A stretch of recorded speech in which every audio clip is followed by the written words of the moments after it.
Penerapan dari Perban 3 milik kita, milik BNPT tentang pencegahan terorisme tersebut di objek vital yang strategis, selama ini kita memang bisa menerapkan dengan lancar. Artinya lancar bahwa pada saat kita melaksanakan kegiatan asesmen di objek itu, objek welcome terhadap kita. Nah, pada saat kita melaksanakan asesmen tersebut kan tentunya kita di situ akan ada hasil.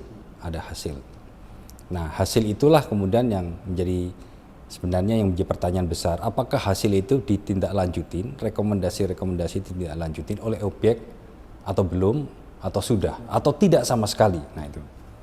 Nah, dari sekian objek vital yang strategis di situ tuh ada terkait dengan bisa sumber SDM, sumber daya mineral dan energi, bisa transportasi gitu.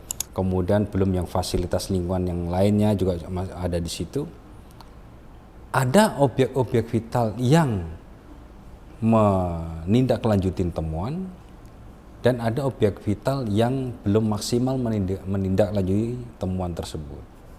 Nah, kemudian juga bahwa di dalam pelaksanaan kegiatan asesmen tersebut dari BNPT tidak menemukan kendala. Kendalanya adalah karena kita mempunyai objek vital yang strategis ini jumlahnya besar, sehingga harus kita kelompokkan menjadi skala prioritas, dan dari sekian skala prioritas tersebut memang belum sepenuhnya kita sentuh karena memang jumlah personil yang dimiliki oleh subdit baik pengamanan lingkungan maupun objek vital tersebut belum bisa mengcover sekian ratus yang harus kita asesmen tersebut. Tetapi terus berlangsung kegiatan-kegiatan itu dari sedikit demi sedikit. Tentunya kita sebenarnya mengharapkan dengan adanya nanti kemungkinan adanya perubahan SOTK bisa menambah personil, kita bisa kemudian juga meningkatkan kapasitas menjadi asesor-asesor, itu juga nanti akan bisa membantu kita mempercepat tentang asesmen kepada objek-objek vital tersebut. Nah, itu. Ya kan itu ada beberapa kriteria yang kita lakukan sehingga itu menjadi prioritas pelaksanaannya. Contohnya bahwa apakah di objek tersebut itu pernah terjadi peristiwa terorisme misalkan.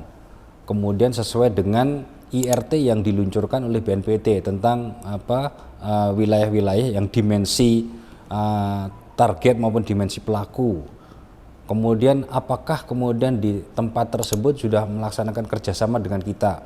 Kalau belum melaksanakan kerjasama dengan kita kan kita tidak mungkin akan membuat itu menjadi prioritas. Nah, dari prioritas dan parameter tadi yang sudah kita bikin, timbullah prioritas itu dari sekian ratus.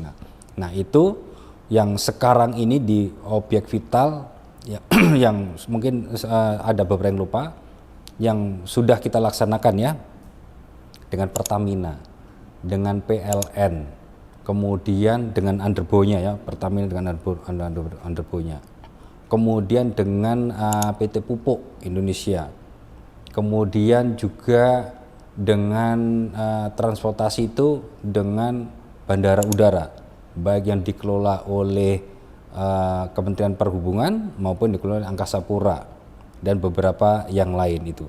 Di samping itu juga beberapa fasilitas publik, misalkan contoh yang di IKN ini, di IKN ini kan masuk fasilitas publik, itu juga dari beberapa objek vital yang berada di samping kanan kirinya itu kita melaksanakan kegiatan asesmen karena itu mendukung dari kegiatan yang di IKN.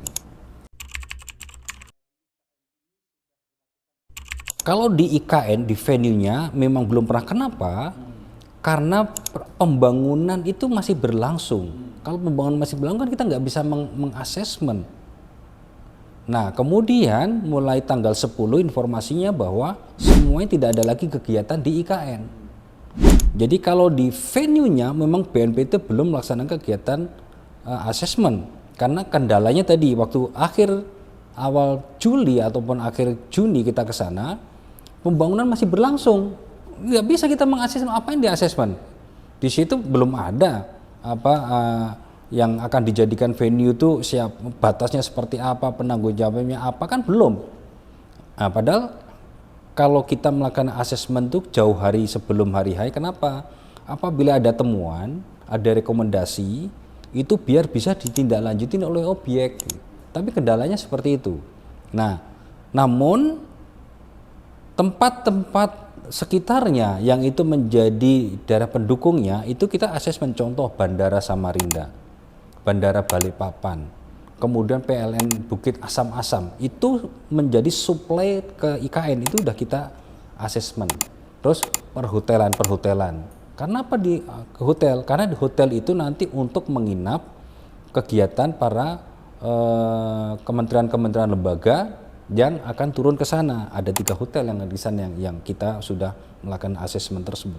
Hasilnya sudah ada dan kita minta mereka untuk memenuhi rekomendasi yang kita berikan itu.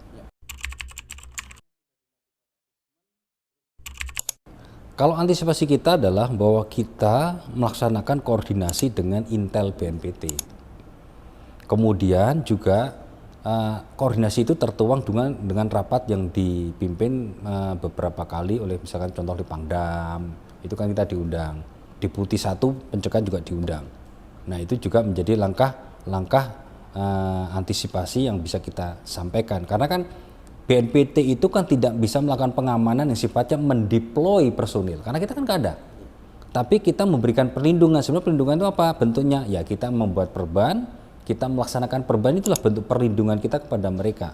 Tapi kalau soal pengaman deploy, ya itu berarti urusannya dari wilayah, entah itu Pangdam atau itu Polda, Kodam atau Polda yang bisa mendeploy personilnya dalam rangka mengamankan. Nah seperti itu. Nah Intel BNPT nanti bisa ditanya kesehatan mereka, tapi ya seperti kalau kita ketahui itu bisa memberikan gambaran-gambaran situasi terhadap IKN yang akan dilaksanakan nanti kegiatan 17 Agustus oleh Kepala Negara. Nah, di situ.